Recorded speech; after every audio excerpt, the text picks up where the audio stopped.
family had a small business growing up, so the general concept of business was really something that I knew I wanted to stick with. Outside that, I had a couple of mentors in college that really opened my eyes in terms of the accounting path and just the sheer number of opportunities that could come from that. And it was well beyond just debits and credits. And then what really kind of affirmed it for me was I had an uncle that was a CPA that actually worked for the FBI all the way up until his retirement.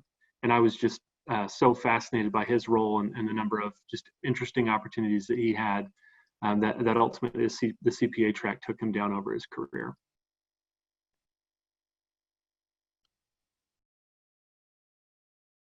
So I did my undergraduate at Ball State University, and I also went on to get my graduate degree there in a master's in accountancy to give myself 150 hours so that I could sit for the CPA exam.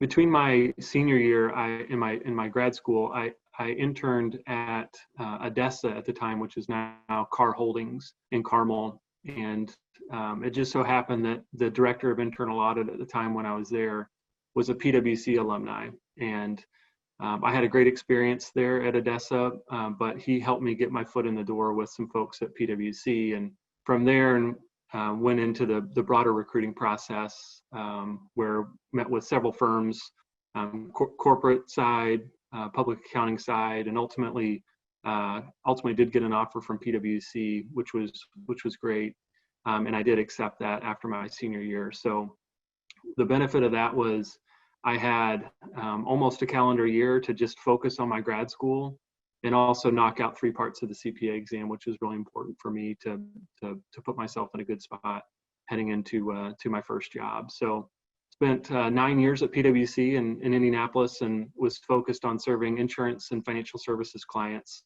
not only in Indiana, but a handful of other states across the US. So I got a lot of experience seeing different companies, different complex transactions, and helping lead teams along the way.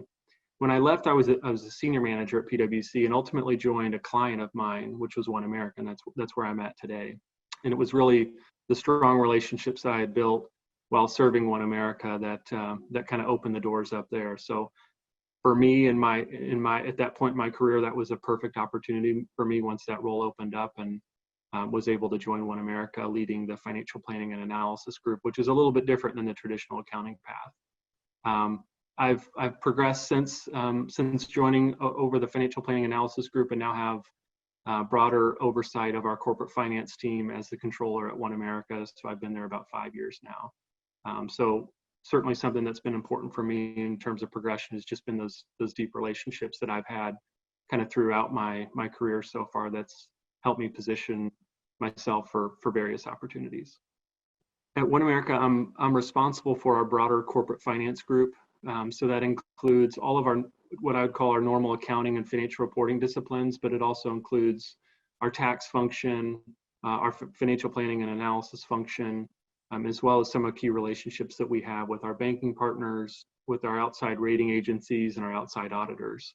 So our group's responsible really for delivering, at the end of the day, a lot of the financial information that's required for our financial statements, but also for internal management reporting, which is really ultimately about having information that helps influence decision-making to make our organization better.